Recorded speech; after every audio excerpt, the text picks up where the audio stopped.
maybe the style that you usually use when you had sex with that person was Motorola Jungle.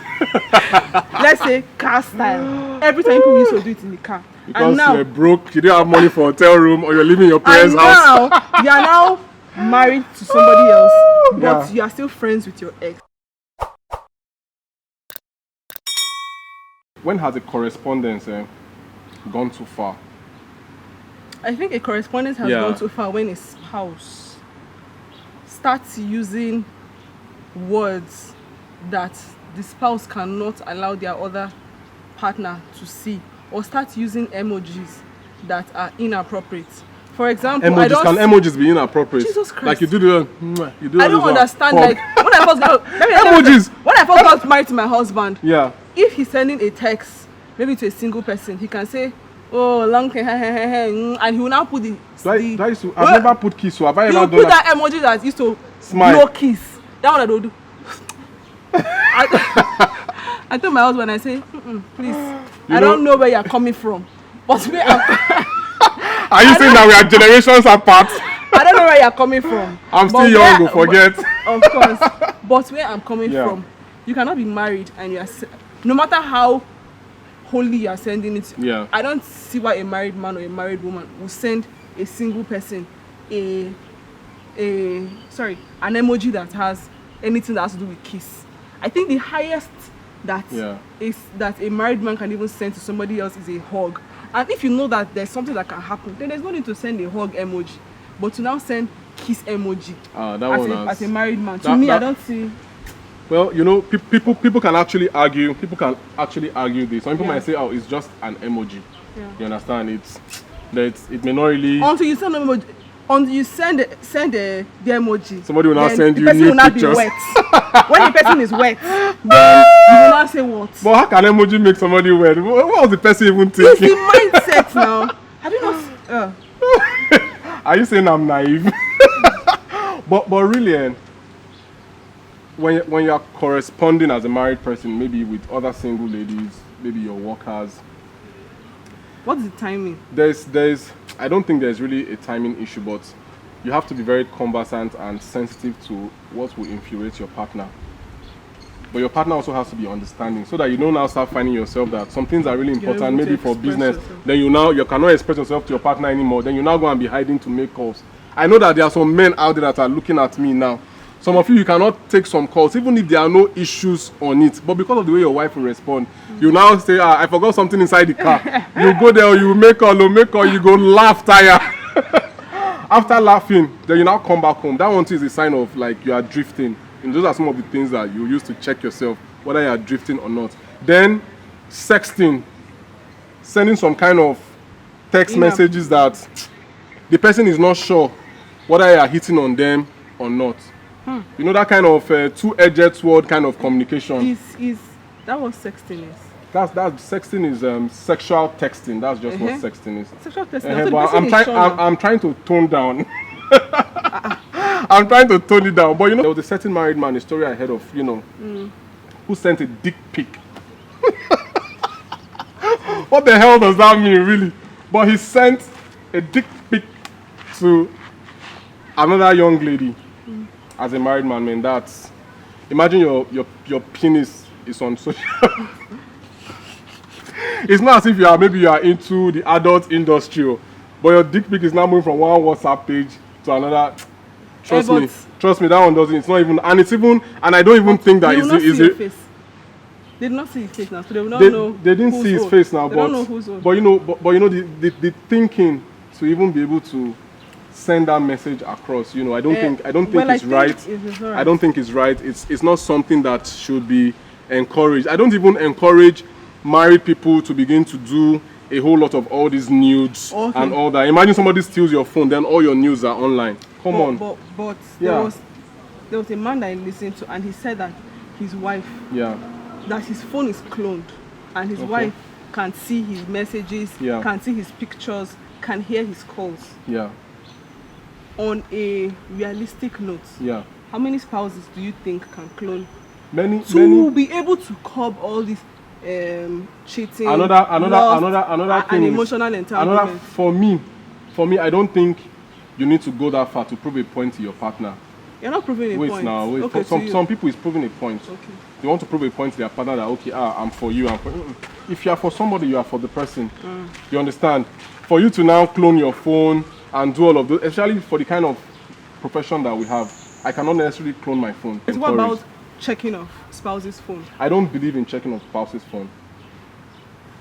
I can count how many times I've taken your phone in our marriage to just say, let me go and scroll. And even if I do that, I'm not scrolling because I'm trying to dig or I'm looking for anything. It's just like now in our previous video, you were telling me that you are a sensual person. You normally feel the sensational sensualities and all that. But I will not now say, after that video, I'll now go and say, my wife is a sensual. Our guy is checking my wife out on Instagram, on Facebook. Is she having some WhatsApp thing going on? I'm not going to do that because I have that belief that I'm for you. You've got my back. Yeah. You might be pushed down, pushed to the wall, but you're not pushed over, but you still got my back. You know what I'm saying? Oh shit. Yeah. Like TD Jakes once described sex as having a conversation with somebody that you have nothing to talk about with. You have absolutely nothing to talk about with that person, but you're having a conversation with someone you have no business or no dealings with.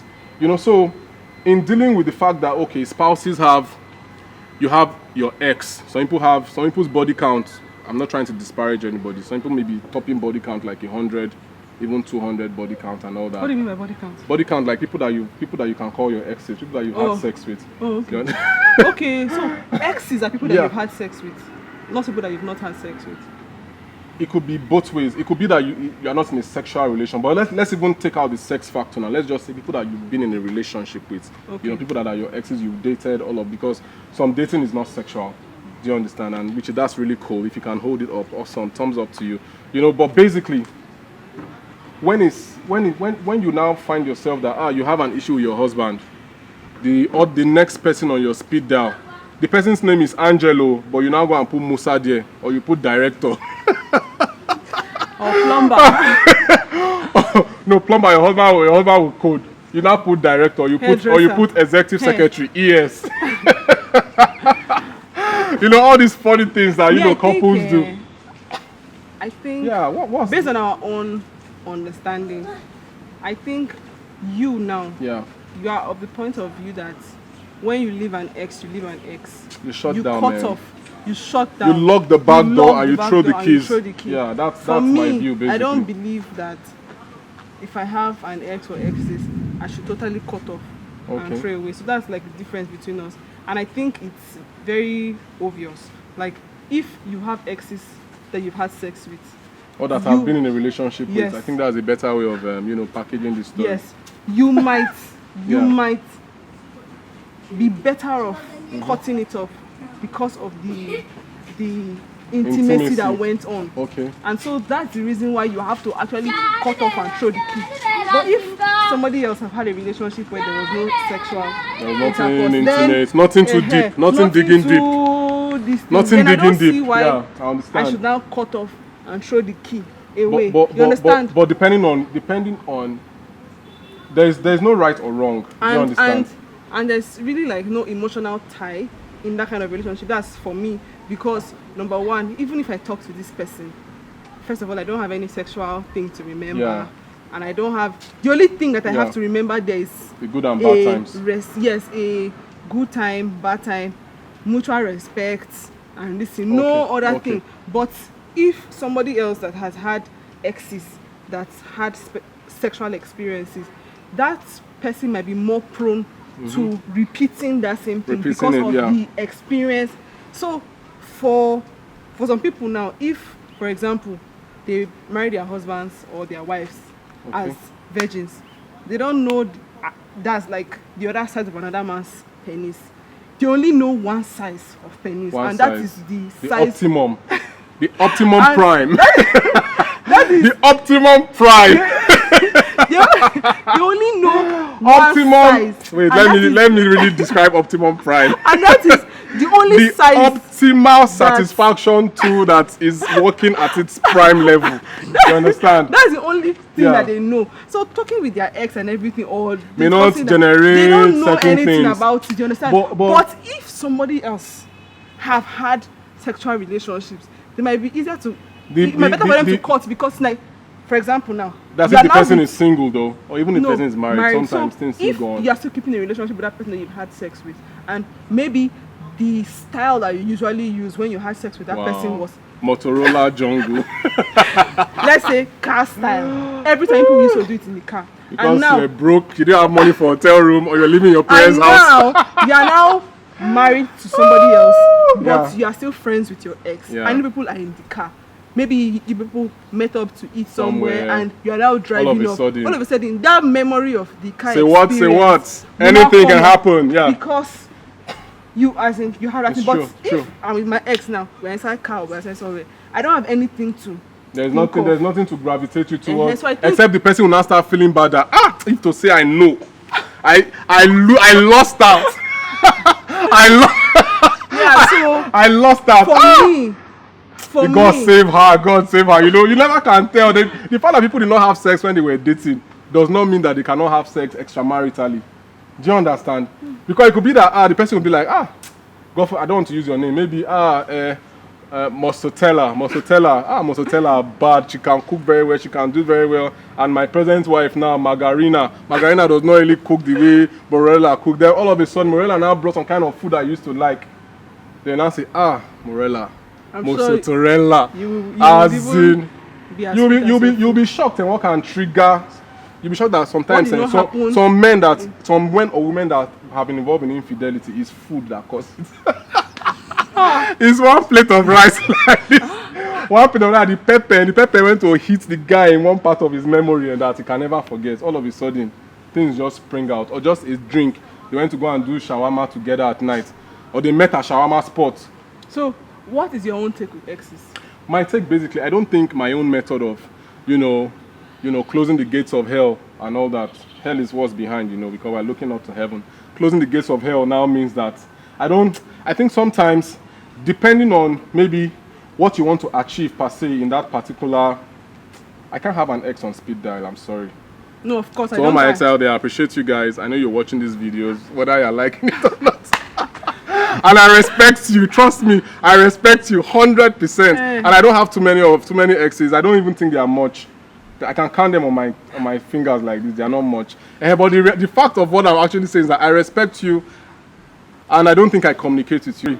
I just feel that whole concept of shutting down, locking up, the world is so interconnected right now. I'm not saying interconnected meaning connecting with all your exes and dragging all the baggages along. No, but we are all growing. Anything can happen. You might need people for anything. If your ex is a link now for you towards a particular goal, that your life assignment, are you now going to shut down on it? I'm not saying you won't shut down on it. The only thing is, but to now have your ex on speed dial. No. That's no. Don't try to create don't those kind of experiences. Sensual. Some things may not even end up sexual. Times, maybe when you're hot. You're feeling sad. Your wife has really let you down, or your wife slapped you, she beat you, or she insulted your father and mother. Then on the basis of that, that's not even enough for somebody to now start. Now reach out to your spouse. I don't think that's a really massive issue. Yeah. So please keep the communication lines open to the extent to which you can handle. I love you guys. See you on the next video. And please do not forget to subscribe. We are here because you are there and we are together. Trust me. Ciao. Ta ta ta ta ta.